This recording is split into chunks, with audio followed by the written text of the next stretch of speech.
Welcome to a podcast about leadership. I'm Jonathan Kirschner, and today's a very special day. Today we have Peter Arthur Smith on the show. And let me just say, everybody watching this knows there are no shortages of leadership voices right now. You can find leadership books everywhere. You can go on LinkedIn, and there's leadership gurus and thought leaders, and everybody's talking about leadership. And you're not going to necessarily see Peter Arthur Smith because he doesn't position himself as a guru of leadership. And that's exactly why we should be listening to Peter Arthur Smith today. Peter Arthur Smith has been doing this work quietly, in his own humble way for over a half a century, out of the spotlight. He is a practitioner. He is a scholar.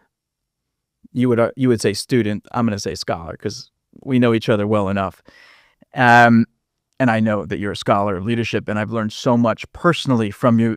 Peter's one of the sharpest thinkers I've encountered about what leadership actually is. Peter was in the British Army at 16 years old? I started at 16 in an Army technical college.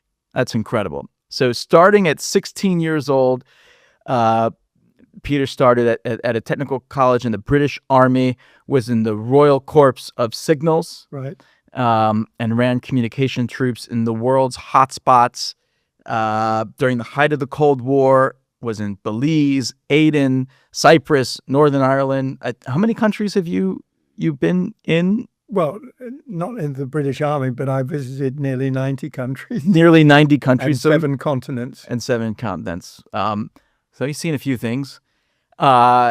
Peter left the Army as a captain and walked straight into a role as the leader, the human resources manager at a UK cash register company. So that company, there was a period of time when cash registers as a business, I'm sure, was booming. You probably came in at the peak. I came in at the peak because Britain was going decimal. So all the cash registers had to be replaced throughout the country. So your first role as a leader was jumping into an organization and essentially going through a transformation, like from the start. Well, it had reached somewhat of a peak by the time I joined it. Yeah. That's incredible. I definitely want to hear more about that as we progress. You then went into consulting, spending 2 decades at Mercury Erval, a Nordic, but now global, obviously, consultancy.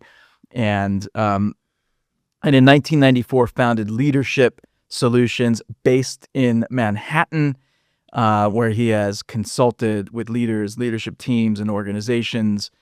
And along the way, you've engaged in politics. You were city councilman in Lancashire. Yeah. Okay. And in your free time, you like to write. And in addition to articles, you have a book, Smart Decisions, and a forthcoming book, which is really what has brought us together.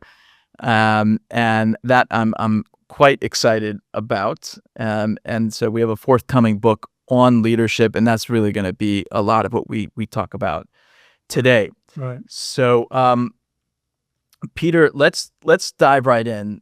I remember when we met about 3 years ago, we met in the context that you framed up so beautifully in an email. You said, we have a leadership crisis. Mm-hmm.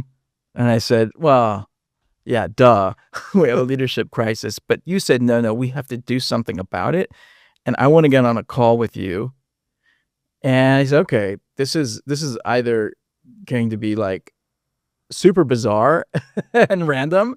And I probably shouldn't take this call, but let me just take the risk. Let me roll the dice here. I've read the article he attached. It was pretty thoughtful. And here we are today, 3 years later, and an incredible relationship. And again, I want to reiterate, I've learned so much, not just intellectually, but actually in the applied world of leadership from you, Peter. And so it's a really, really huge privilege to have you on the podcast today. You shared with me your bio early on, and something that really struck me. There was a line in the bio that said, "While I didn't pursue leadership, it pursued me through life's journey." And I want to ask you, when did you first notice it pursuing you? Right. Well, first of all, I first noticed being a leader, although I didn't really understand it then, when I was in the Cub Scouts. In the Cub Scouts? Yep, as a senior sixer. Okay. So I was the senior Cub Scout of that particular. And then I went into the Boy Scouts, which was the next stage. And then I became the troop leader out of that. And then, in fact, when I went into the Army Technical College, there was also a senior scout troop there, and I became the troop leader of that as well. So although I didn't really understand what leadership was about and didn't even think about it, I just kept finding myself in leadership positions. And then, of course, when I was at high school, I don't know whether you have that here, but we would have prefects who were a handful of people who were to be regarded as leaders in the high school. So I was a prefect there. Then when I went to the Army Technical College, I became a sergeant leader in the technical college. And then I went on to officer school and I became a leader there. And so it seems to have pursued me wherever I went, but I've never really gone out of my way to be a leader or expect myself to be a leader. Well, I mean, clearly a pattern emerged, right? You whatever context you go into, whether it's the Cub Scouts or the Boy Scouts or the Army or in the consulting firm, right? Somehow you find a way, you gravitate towards, you become a leader. What compelled you to take leadership positions in those various contexts? Other than when I later on in the becoming an officer and so forth, that's when I really started to understand what leadership was. Before that, I just did it whatever it was. I've just played the role.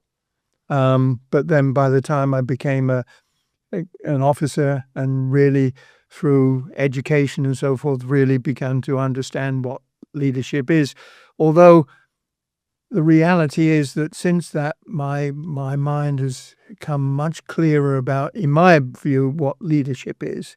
And I think I've shared with you that I see 5 elements of leadership. One is vision, to be a visionary. The second is to be a person of integrity. The third thing is to be to have courage. Yes. The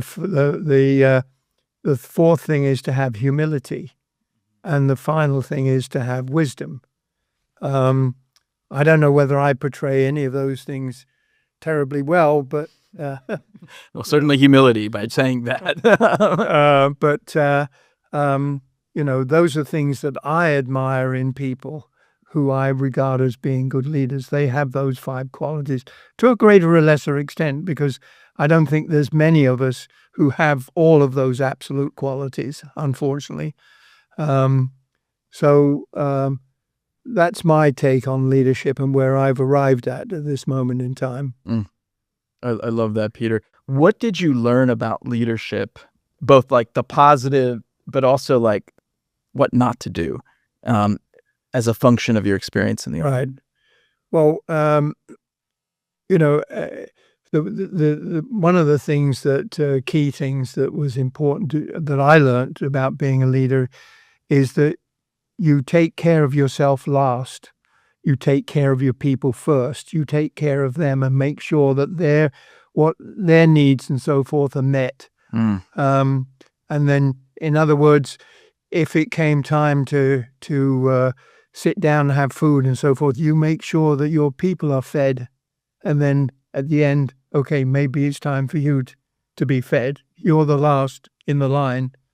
So that was one thing. Another thing that I learned is that real good leaders don't lead from the front. Most people have this idea that to be a leader, you have to be out front. And I learned from various instances that, in fact, that's not a good role for leaders. One thing I tell people is that in bringing into Americana is at Gettysburg, which was that very vital Civil War, the opposing sides, the thing they focused on was the leaders. If they could kill all the leaders, then they would have control over the situation. And that's what the snipers concentrated on. The leaders at that time felt they had to be at the front, and the snipers would kill all the leaders off. Oh, wow. And that way, then they would destroy the enemy. The idea is if you do get to the front, you'll get shot. And therefore, you're not going to be an effective leader anymore. Right. So leaders have to think ahead and be looking ahead, but not necessarily acting ahead and being out front. Wow. When you think about the things about leadership that don't work, was there anything in the Army, in your Army experiences that you saw in terms of like ineffective leadership or bad leadership that informed how you decided to Right. Well, another thing is I found that be careful of the adage that you have to set an example, because none of us are perfect. And if we try too hard to set ourselves as an example, then we're going to eventually be denigrated by the people who we're leading. So we have to be sensible about the example that we provide, and perhaps it's not a good idea to be charismatic. I mean, one of the things I was reading about recently is that how during the last century we've changed our focus from character leadership to personality leadership. Where and places like Harvard, they very much focus on personality leadership, where you have to be the extrovert, the person who's the life and soul of the party. Lots of charisma. Right, the charisma and so forth. And certain books I've read show how that model doesn't really work. And from my point of view, that model has encouraged us to pursue a degree of narcissism. I believe that we have too many narcissists leading both in the world and so forth, and that is creating a crisis, in my view, because we have these personality types who are there and they don't really give a damn about the people that they're supposed to be leading. They only care about themselves. Yeah. It's almost like a little bit of a trap. Like the follower feels compelled by the charisma, the energy, the sort of implicit hope in all of that, in all of those positive messaging, but in terms of the actuals, the substance, they can oftentimes even be disappointed, right? So my whole thesis is more about involving your people and getting them on board as much as possible, so you can encourage them to take the lead rather than you take the lead and then you become the orchestrator. I mean, I tell people another example I had was when we were on patrol. I was in the North Yorkshire Moors, and we were on patrol on a sort of a mock exercise. In fact, they were American Green Berets out there, and we had to find our way to capture them if we could. Okay. So I had a troop of soldiers that we were out during the night, and trying to look for these green berets, and suddenly at some point, it was a moonlit night, and at some point I was aware that all of my troops were behind me, and I was the person out front. And there they were looking at what looked like to be the specter of a soldier up on the hillside, looking down on us. They were all behind me, waiting for me to take the lead. Whereas, in fact, what I did, I encouraged them all to get down, and I encouraged them to get round me and say, okay, let's see what we can do to deal with this situation. So we agreed that they would break up into contingents, and one would go one way, group would go the other way, and so forth, rather than, and we would stay where we were to keep that person, whoever it was, focused. We ultimately found out, in fact, it wasn't a person at all. It happened to be a tree. Yeah, that's interesting. Wow, that's fast. But if I'm reading the story right, it sounds like the way in phase one of this pursuit, you were sort of at the head, and they were behind you. Right. But in phase two, you said, actually, I need you all to disperse in a coordinated way. Right. I'm your orchestrator. Right. I'm not in the lead. Right. I'm sort of, I think you mentioned, like in the middle. I'm the catalyst here. The catalyst in the middle is orchestrator. To orchestrate, okay, that one group goes one way and one group goes the other way, and we'll keep the enemy focused on us while you go and maybe, capture him, maybe. But of course, it happened to be a tree instead. It happened to be a tree instead. No, that's a great story. Well, I would love to, bring it into the context of, say, organizational. Let's go into civilian context for a moment. After the Army, you moved into the role of head of human resources for the cash register company called Gross Cash Registers in Brighton. Right. Yes. Brighton. Yes. Brighton in England. Yes. And it was just, times were booming for cash register machines, because everybody had to throw away their old ones and get a decimal one. So you saw a lot of adaptation, and then you presumably saw. Did you see the decline of cash registers? People didn't need the cash register anymore. They didn't need it anymore. And this company had about 2,500 people. Of course, there was no market for them. So they started innovating the next generation of cash registers at that time, more digital, computerized.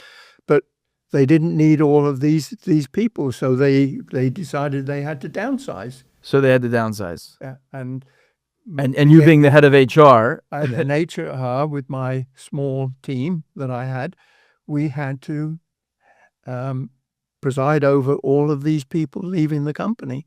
And many of them had been in the company a long time.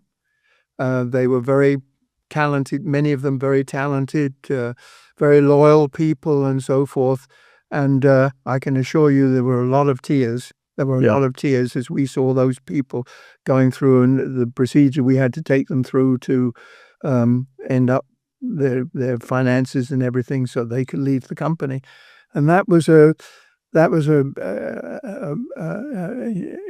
major impact on me.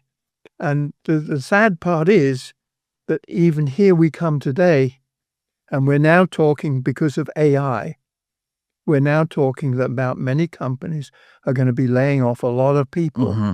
I mean, that Amazon have just announced in the last few days they're going to downsize by 20,000 people. That brings me, I mean, I was just dealing with 2,000 people, but and the from my point of view, the enormous waste of doing that. And I believe that we need to find another way to deal with it. And to me, when you downsize by that, to me, that's a leadership failure. That's a failure of leadership, that you have to downsize by 20,000 people.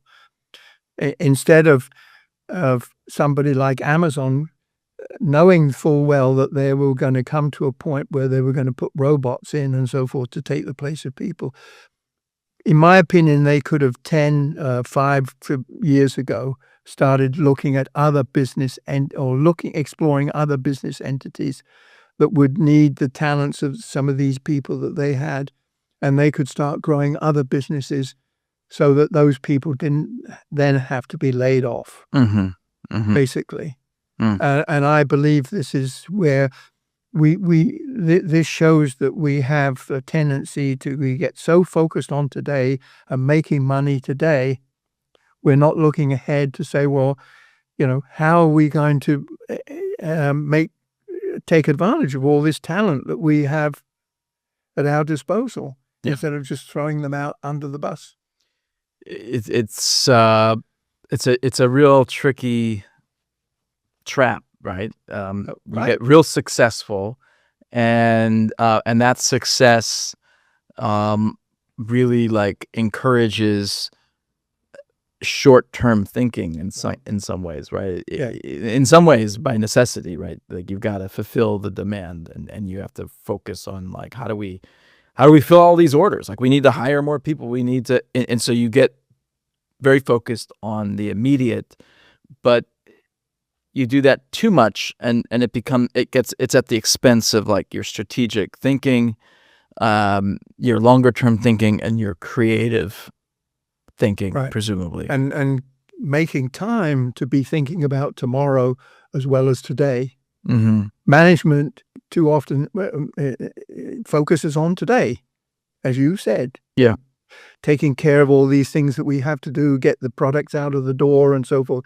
That's what management tends to do. But leaders are thinking about tomorrow as well as today, and that's why they're leaders as opposed to just managers. So when you think about, when you go back to the days at Gross Cash Register, right? Obviously there was a huge disruption. It created a lot of layoffs and reduction in force, which is no matter how you look at it, an awful experience. What was your takeaway from that? Like, what did you learn from that experience, particularly around leadership or how organizations adapt or don't adapt? Curious what your takeaways were. Well, I was just, I did at that time and still do think a lot about that whole issue. And that's where one of the drivers that's got me to pursue the leadership side of things, to pursue thinking about tomorrow as well as just thinking about today. And that means then building up the right talent around you, that it's not just you thinking about tomorrow, but you build a leadership team that is also thinking about tomorrow. And, I know something that we've talked about is, and that I'm writing about in the book, is bringing up the whole idea of periscope time. Periscope time is something that I developed an idea about a long time ago, and I pursue periscope time myself, where I take time out on a regular basis to look above what's going on today and looking out on tomorrow and say, where am I going and how am I positioned to where I'm going and so forth. And I think that leadership teams should be, if they're a startup, maybe they should be meeting once a week or every 2 weeks, thinking about where are we today, but what things look like ahead the next month.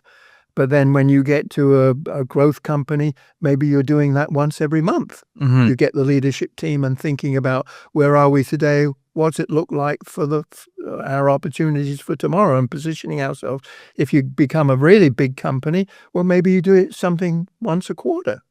You take a day out with your leadership team and you think, well, where are we today? And let's look about where we're going to be tomorrow. Yeah, I love it. It periscope just like a submarine, that's underwater, submersed, and you're so focused. I mean, you do one thing wrong, it could compromise the whole mission or everybody's lives on the submarine. So it necessitates a very operational, tactical mindset and way of behaving. But if you really want the comprehensive sort of perspective, you got to put the periscope up, right? Right. And so I just love that metaphor used in the context of leadership, because it's really no different. Like, we get so consumed with our day-to-day. There's so much pressure on leaders, right? And that pressure just increases as a function of all the change and uncertainty in the world. And so to be able to poke your head up as an individual or as a team unit, as a team unit, very valuable. I think something I've learned from you is that you don't just like do it when you need to do it. There's a discipline to periscope time. Right. And you got to commit. You got to commit, whether it's weekly, monthly, quarterly. You've got to commit to periscope time. Right. And if you're going to do periscope time, the other thing is that, and certainly if you're going to do it, say monthly, I advocate that you encourage your team to take the weekend off. They finish early on a Friday because they're going to have periscope time on Monday, and then they use Friday to discharge and relax with their family over the weekend. So by the time they come to Monday, they're really fresh and ready to think about tomorrow. So a 4-day week. Yeah. So take Friday, like use that almost to prepare. And do this once a month, but by the time you come to Monday, your mind is much more clear and ready to think about tomorrow, because and the company should, in my opinion, should have a bucket, so that as you're going through the month, if anybody thinks of something that should be brought up in periscope time, they're able to put it into the bucket. Okay. So by the time the team comes together on that Monday, they can look at what's in the bucket, and then they can have a discussion about which of these things do we really need to focus on today to take our unit forward. I love that. A periscope bucket. Yeah. Right. Because ideas happen all the time. Right. In through the flow of work, and so to be able to not time to think about things very often, but you can say, this is something very important. Let's put this in the bucket.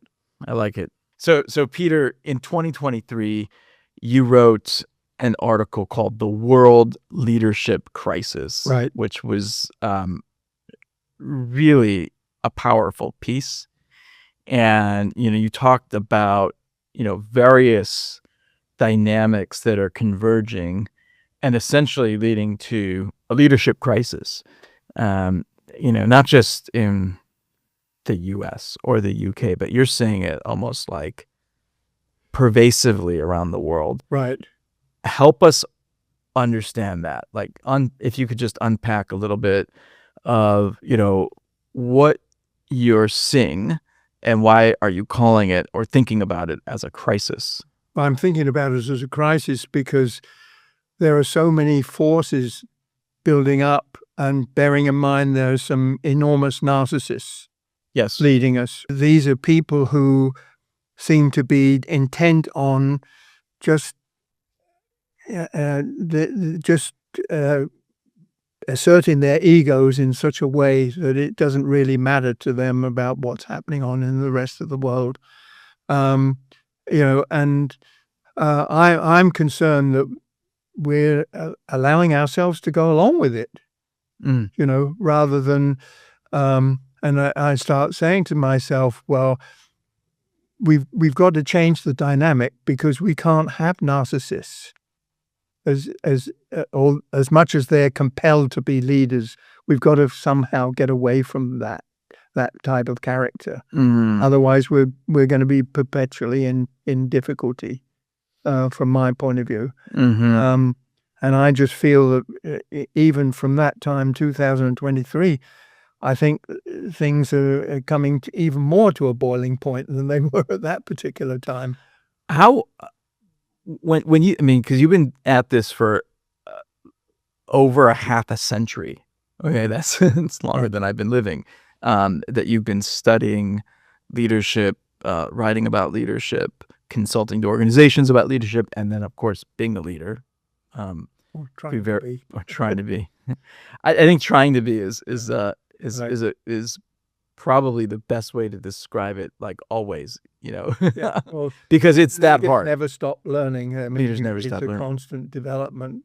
Have leaders always been like this? Like, do you describe like an increase in like narcissistic leadership today? When you roll it back 50 years, is that are those the dynamics you saw then?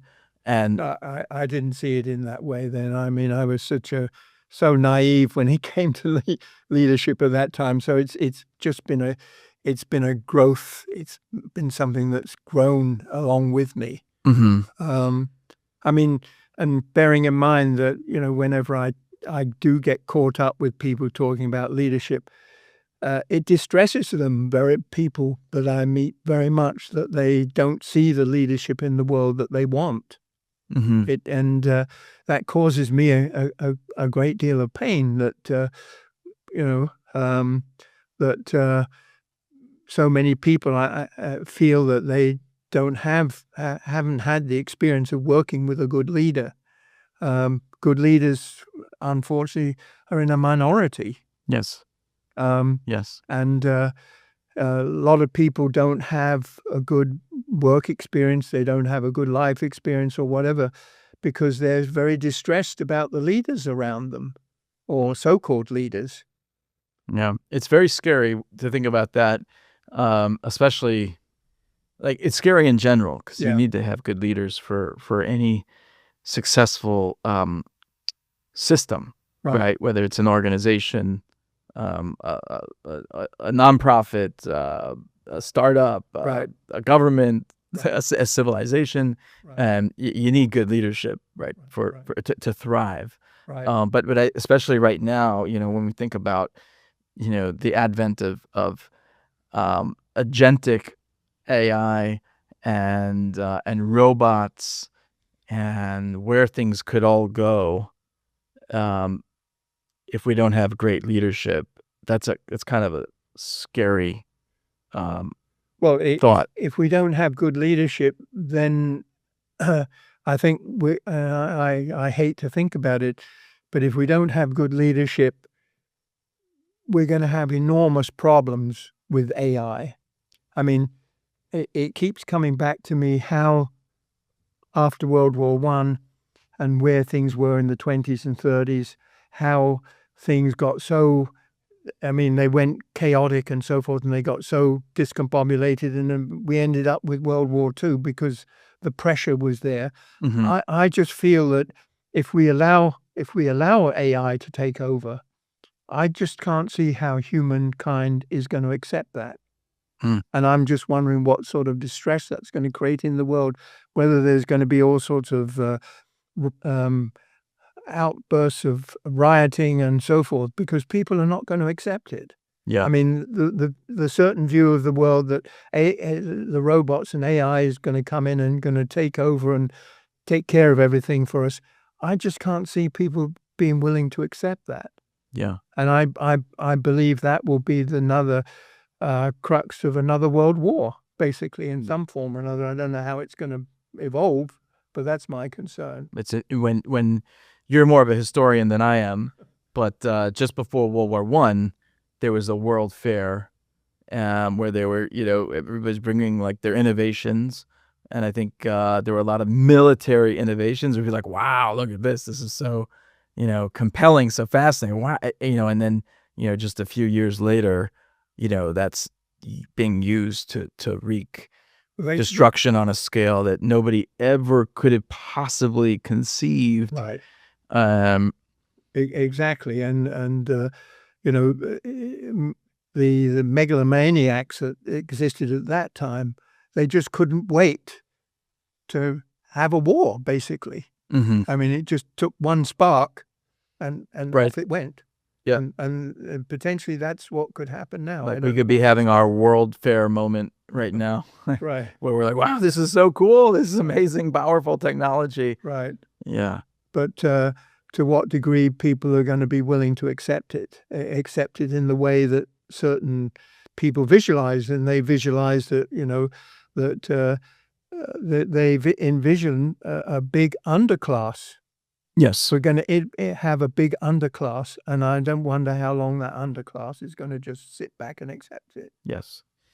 I mean, Peter, at this stage in your life, you could easily be, kind of living on a golf course, sipping tea, reading your favorite books, playing golf, enjoying the retired life. Right. That's not the life you live right now. I mean, you do travel a whole lot, and you're having a good time, but there is fire in your belly right now that is burning pretty hot in terms of the urgency that you experience and feel as a result of this crisis in leadership. Right. I share that with you. I think that's right. You and I spar a little bit on different things. There's things that there's premises and theses you have that I disagree with, and vice versa. We are 100% aligned that the future is going to be very bleak if we don't get this right with leadership. Right. Yeah. And I'm very concerned about the political leadership, in my opinion, is not taking enough of a leadership role in this to formulate, okay, if we have AI, and it certainly has advantages and capabilities, but let's find the right way to work AI along with people we just had the Pope put out that, that he felt that the way AI is right now, it's anti-humankind. Anti-human. Yeah, interesting. Anti-human. Anti-human. Well, the way it's set right now. And if you listen to some of the people from Silicon Valley, they've pretty well written people off because they believe these systems could be more superior than people. So to hell with the people. Yeah. Yeah. Well, of course, my position, our position at AIIR Consulting, and I think you and I share this sort of ideology as well, is that it's not AI, it's not human, it's the hybrid. Right. It's the partnership between AI and human. Right. That ultimately is the path. Right. And but that's going to require leadership. But it's going to require leadership, right? Because we're always going to, default to the path of least resistance, which is just delegating something off and not using our brain, right? Right. And saying, this AI can take care of all this. It's going to do, and then we will, consciously or accidentally or unconsciously cede our control to.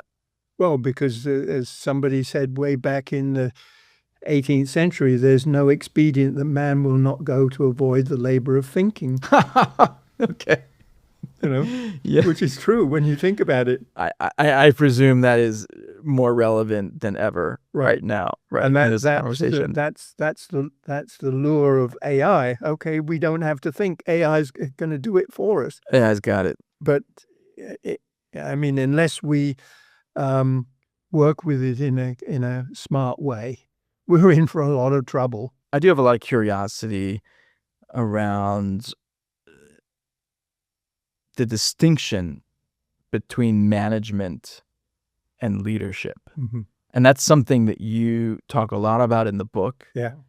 You call it conventional management. Right, conventional management, yeah. Versus enlightened leadership. Right. And I guess maybe you could help us you could frame up those two concepts, conventional management and enlightened leadership, and just help us understand, what should leaders strive to be doing in order to become more effective, more enlightened? Right. Well, the thing is that with conventional management, I talk about they follow what I call the SIGFAM system. And SIGFAM. Yeah, which is with an S or a C? It's CIGFAM. Okay. SIGFAM. So, and and the C stands for competition. We get people to compete against each other. Okay. I is incentives. We give people incentives all the time to make them work harder. Okay. we give them G, which is for goals. Goals. We're constantly giving them goals and F is for fear. We use an element of fear to mobilize people. And then the other thing is the M is for measurement. We're constantly measuring everything, measuring people against things. And so SIGFAM, when you think about it, competition, incentives, goals, fear, and then, I missed out one, A, which is accountability. Accountability. Okay, and then M, which is measurement. These are all extrinsic motivators. They're things that we bring to pressure people to work as hard as we want them to work. Yes. It's like beating up people, whipping them all the time. That's what the conventional managers use. They use that so that people have to do what's required. Okay, whereas so to me, conventional management is about getting people to do things, and they have to do it. But it's all through these sort of external forces, pressures that we bring on people. And that, of course, creates tremendous dissension within society. I mean, we have tremendous dissension in society right now, and a lot of that is because all the pressure that we put on people, as opposed to enlightened leadership, which is using intrinsic motivators, which come in the form of PCAM. P is for purpose. You give people a real purpose that they can really identify with. And then E is for equality, that you treat people with respect. You treat them as equal and decent people. And then A is giving them a sense of achievement and accomplishment, because everybody wants to achieve something, accomplish something. And C is for camaraderie, that they're in an environment where they enjoy working with their colleagues. That's the C. And then we get the A, which is which we give them a sense of autonomy. We delegate and we give them an empowerment, autonomy and empowerment. And then, of course, the final M, we give them the knowledge that they need, that they need to do what they have to do. We use these intrinsic motivators because these PCAM factors are factors within people that naturally motivates them to want to do it. So now we create an environment which is a want-to environment versus a have-to environment. And that's really what my book is going to be about, creating a culture which is, instead of a have-to culture, we create a want-to culture. And through that, we will then get an optimum performance from our organization, because everybody wants a want-to their culture. very best. Yeah, a want-to, not a have to. Rather than feeling as though they're forced into it. How do you? So SIGFAM is a have-to culture. Right. PCAM is I want to. There's intrinsic motivation. Right. Is there ever a situation where you could have 100% PCAM with 0 SIGFAM, or is it about like 80-20 or 70-30? Like, should a leader be striving to have some conventional management? Like, is that necessary? No, I do accept both dimensions. Yes. I do accept both dimensions. An extreme SIGFAM is when you're in an emergency, when people really, we're in a crisis. There's a crisis, and you really everybody's got to focus, and whether they want to or not, they've just got to buckle down and get it done. Yes. Okay. And that's probably an extreme SIGFAM situation, but then they could be situations like that. But I think by and large, I would like to see companies working where the PCAM is more than the SIGFAM. Yes. Okay.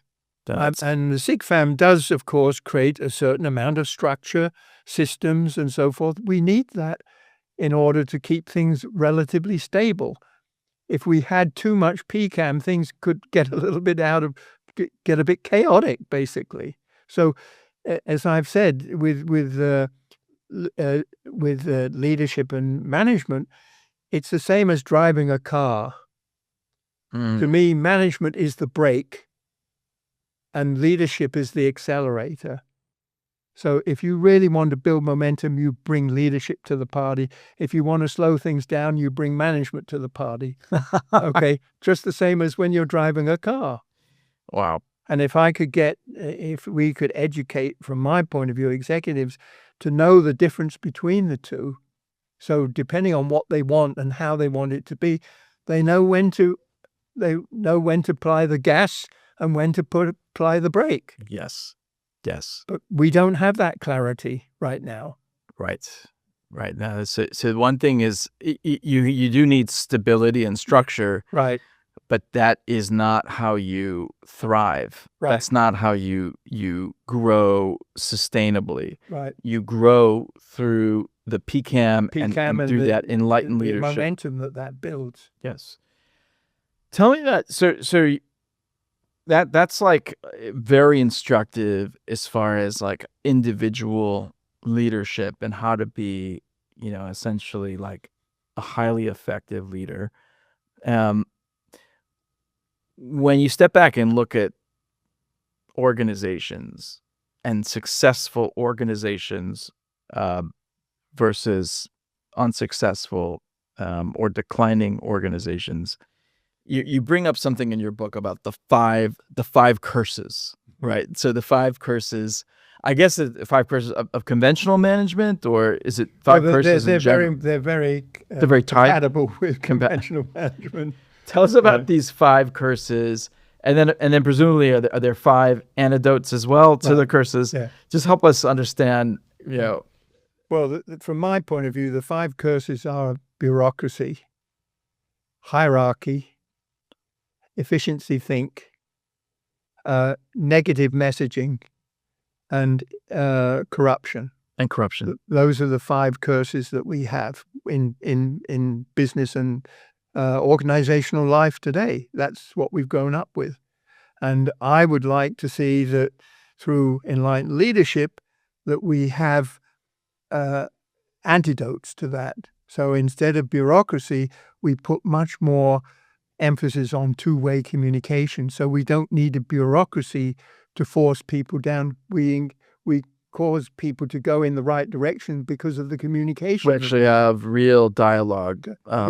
With the tools that we have today, AI and all computers and everything, we have tremendous communication tools that we can work with people in a much more dynamic way rather than put them into a bureaucratic structure. So hierarchical communication would be, you would think of that as like one-way communication? Well, in conventional management, I do believe it's one-way communication. One-way communication. I need you to do this. Yeah, right. I want this done. Mm-hmm. Okay, that's one way. Two-way communication is where you get together with a group of people and say, what could we achieve together? Mm-hmm. What would we like to do together? Where would we like to go together? Where would we like to be tomorrow? And you can have an enormously wonderful discussion out of that and then come to some consensus. And then if you do it in the right way, I mean, you as the leader will be left in the room. They'll all be gone to go and take care of it, basically. And you're left behind to watch and see what happens. Okay, so that's one antidote, is two-way communication. Right. Give me, what are some other ones that... Well, then we have, with hierarchy, I talk about instead of having heterarchies. Okay. Okay, a hierarchy is where people sit on the pinnacle and they drive the organization, okay, with SIGFAM. Obviously, that's how we have been doing it for a long time. Whereas I'm talking about heterarchy is where the leader is at the center and is orchestrating, rather like an orchestra leader is orchestrating the music, if you like, is organizing working with the people around them to say, okay, let's talk about, we're going to focus outside of ourselves. Mm-hmm. What is there out there that we could do, and how can we collaborate together? So much more collaborative rather than trying to drive. It's an orchestrating role rather than a driving role. It's beautiful. Yeah, I mean, when I think about an organizational chart, traditional organizational chart, you got won't see that. Leader at the top and, your next level. This is leader in the middle. And then the people around them all facing outwards to the market or the customers they're going to be serving. Mm-hmm. Wow, that's a beautiful, very, very illustrative of the concept. Okay, so that would be antidote number 2, heterarchy rather than hierarchy. Right. Okay. Okay, and then we have efficiency. Of course, the opposite to efficiency is effectiveness, and efficiency is, to me, from my way of seeing it, is very much about squeezing, cutting costs, minimizing, not doing things on the cheap and so forth. Whereas effectiveness is much more about innovation, elegance, breakthroughs. How we, because organizations are constantly, as they grow, they come up against obstacles and difficulties where they can grow, and they have to find a breakthrough. Yes. Efficiency won't get you there. Effectiveness will. Yes. Effectiveness thinking will help you to create the breakthroughs that you need to make to go to the next phase, basically. Efficiency important, but it's not going to get you to the breakthrough. No, I mean, That's and if you effectiveness. have too much efficiency, in my opinion, you will drive the organization to its end. It will go gradually. You will kill it. Like, squeezes the soul out of the organization. The thing that hurts me most is a country like England, where I'm from. If you we know what England was, an empire and so forth, 100 years ago, but because of the 2 world wars, it cost them so much money and people. I mean, England lost so much talent in 2 wars, as well as lost so much money. Okay, and since that time, all we've been trying to do is everything on the cheap, so that we can survive. That's what and that's why the English economy is going down and down and down. It's not going. If you were to read some of the things I read coming across on LinkedIn by people in England, are so frustrated at the country going nowhere because England's been trying to do everything. So what's the curse then, out of the 5 curses that they're sort of falling prey to, would you say? It's, I guess, efficiency, right? Trying to do everything. As opposed to effectiveness. Effectiveness. That's the antidote. Yeah. And then, of course, we have negative messaging, which is about allowing people in the company to run down their colleagues, to run down their company, being negative about why this is not right and that's not right, rather than having a more optimistic flavor. And there are those people who like to be negative, and perhaps we have to weed those out of our organization, because they're a curse on the organization. And then eventually, of course, we get to corruption, and corruption is not just about money, is corruption in decisions and taking care of yourselves. And so, not that we can be perfect, but we need to have a decent level of integrity in a company. Yes.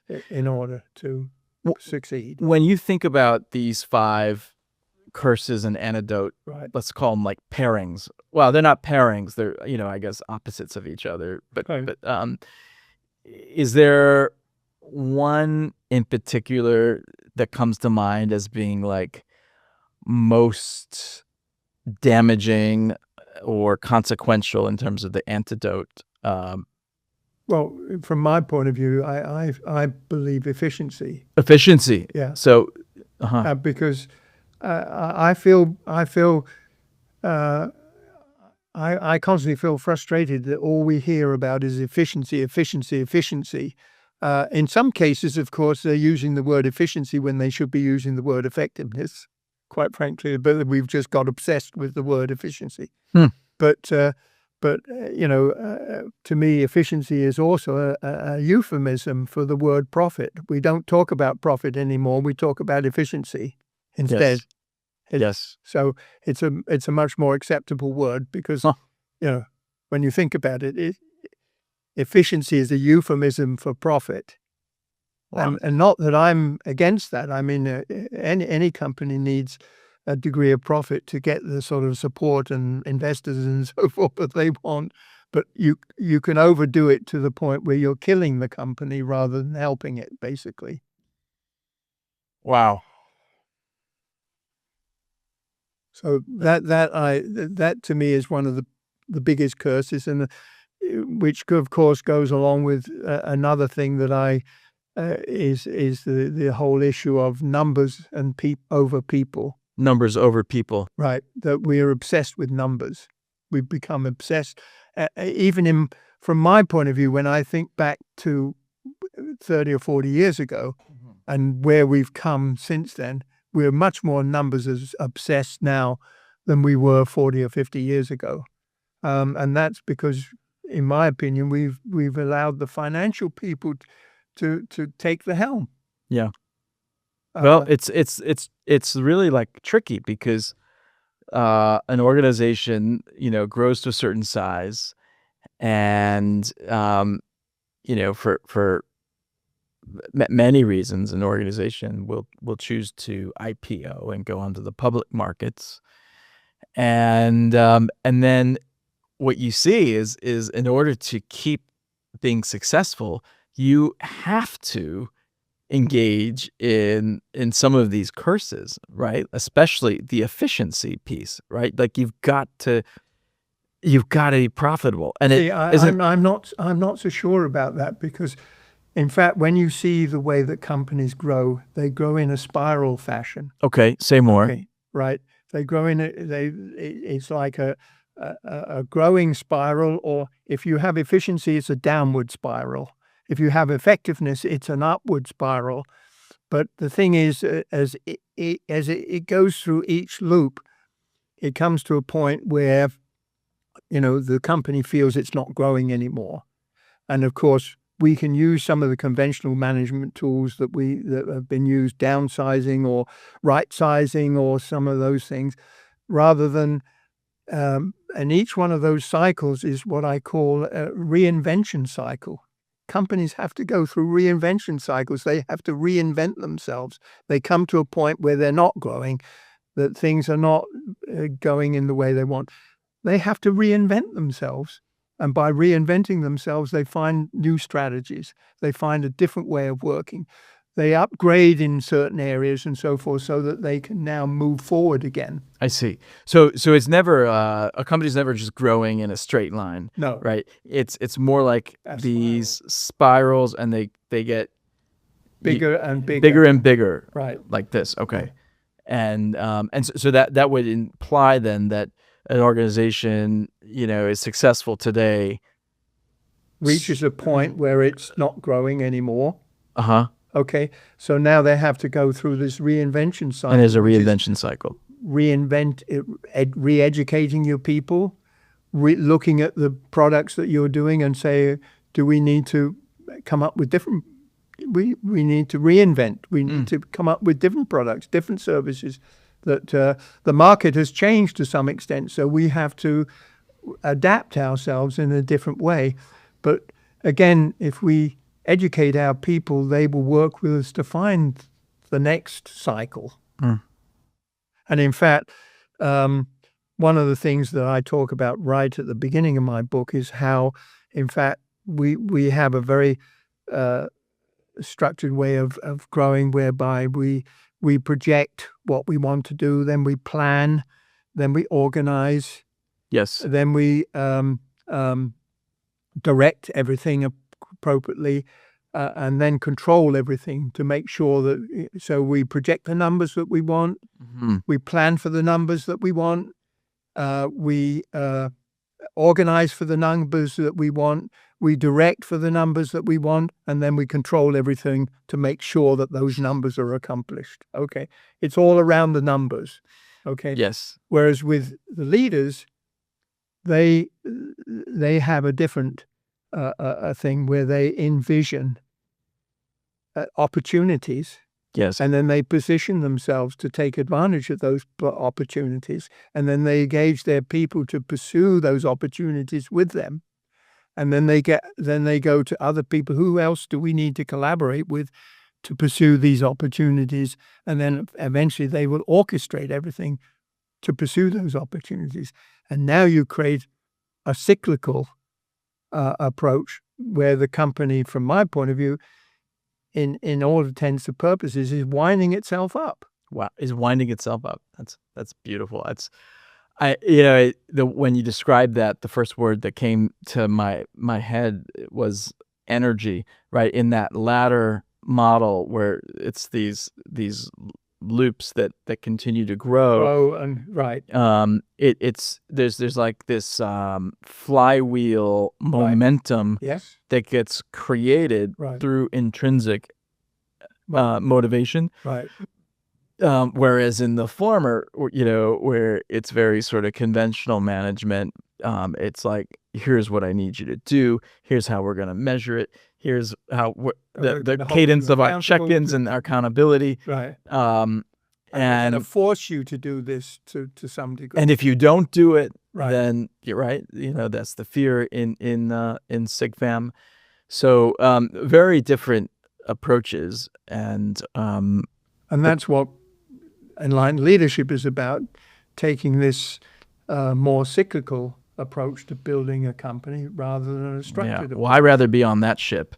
But I will say that, in all the organizations and leaders that I work with, it is at least a 50-50, balance. Right. But usually it's flipped, right? There's usually more conventional management than enlightened leadership. Right. And I think the call to action here is, hey, let's flip that from 70-30 conventional management, enlightened leadership. Let's flip it 70%. When you look at those companies that are really successful, yes, and there are companies out there, it's because the leadership is there. There's more leadership in the company than management. Yes, basically. Well, Peter, we're coming towards the end of the podcast, and your experiences as a Boy Scout, a soldier, a captain in the British military, a very successful consultant and entrepreneur, because you built up a huge part of the practice, right. and then founding your own practice, writing tons of articles, a book, and now a second one on the way. Yeah. When you take that over a half a century experiential wisdom, and I ask you the question, so what is leadership actually? What comes to mind? Well, to me, it comes down to those 5 characteristics I've talked about earlier, which is about leadership is about vision. Yes. Leadership is about integrity, that people can trust you and go with you. And even in difficult times, they trust you, so they still go with you, even in more difficult times. Courage, that if you're pursuing tomorrow, there's a lot of uncertainty out there, and it takes a certain amount of courage to pursue things when you don't clearly know absolutely this is the way it's going to be. Yes. Okay. And then, of course, humility, to not believe that whatever you've come up with, that is it. That's the Holy Grail, because there's always going to be things that you haven't considered and you need to be mindful of. And then, of course, wisdom, being able to draw off whatever experiences that you've had to be able to say, well, this feels right, or that feels right, or that feels wrong, and so forth. Yes. Yeah. One of the most fun parts of kind of collaborating with you, as you've been writing this incredible book coming out, and just for the listeners, what the title of the book? Well, the title of the book is The Effective Leader. The Effective Leader. Yeah. Transform from have to want to cultures. Have to want to cultures. Cultures for optimum venture performance. Beautiful. I love that. Going from have to want to cultures. One of the most fun parts of our conversations has been, me kind of pressure testing and you saying, what, this is where I'm not changing, like this is 100%, but then other parts of you saying, you know what? Let me give that a think. That's a really good point. And seeing how you have sort of negotiated between sort of the like core aspects of your thesis and ideology around leadership, and where you're very compelled to adapt, and given the vast knowledge and wisdom and experiences that you have over the last half century, to be still a learner is inspiring to me, but also speaks to your humility, which is one of those 5 core leadership capabilities. I guess, Peter, when I think of you, I think of so many things, and you have so many concepts: PCAM, SIGFAM, conventional management, enlightened leadership. Enlightened leadership is really, if you said, what's like the buzzword, what do you know Peter for? Enlightened leadership is what comes to mind for me. And, I guess, as we kind of wrap on this podcast episode, what is one practical piece of advice you would give to our listeners? We've got a lot of leaders, scholars of leadership, emerging leaders who watch this podcast. What should they be doing on Monday? Well, I mean, one of the things is to have a very clear idea of what management is and what leadership is. The distinction. That distinction. When you have that distinction, it comes back to the metaphor of driving the car. You can do amazing things with the car when you can use the brake and you can use the accelerator. You can get it to perform in the way that you want it to. When you clearly understand what management is and what leadership is, then you have that possibility as well. You know when to apply leadership and when to apply management. One of the things that caused me to write the book is I constantly would hear that management was a very concrete thing, but leadership was very soft. Yes. And I don't see it that way. I mean, to me, leadership is just as concrete as management is.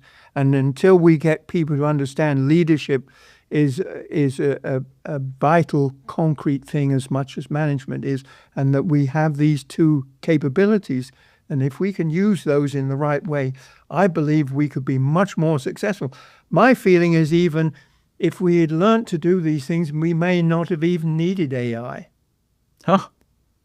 But where AI has come along because organizations don't think they're getting the performance they want. Fascinating. So AI has become a tool because I believe so many executives find it frustrating to work with people. Huh. That's fascinating. Yeah.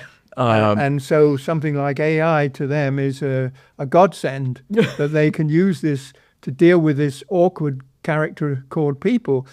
But on the other hand, if you can lead people correctly, they are a wonderful resource. They are a marvelous resource. They can do incredible things if you give them the opportunity. Peter, that is a big thought.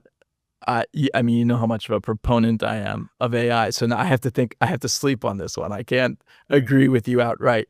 But it is a big thought, this idea that AI in some ways is like it compensates for the inadequacy, lack of leadership.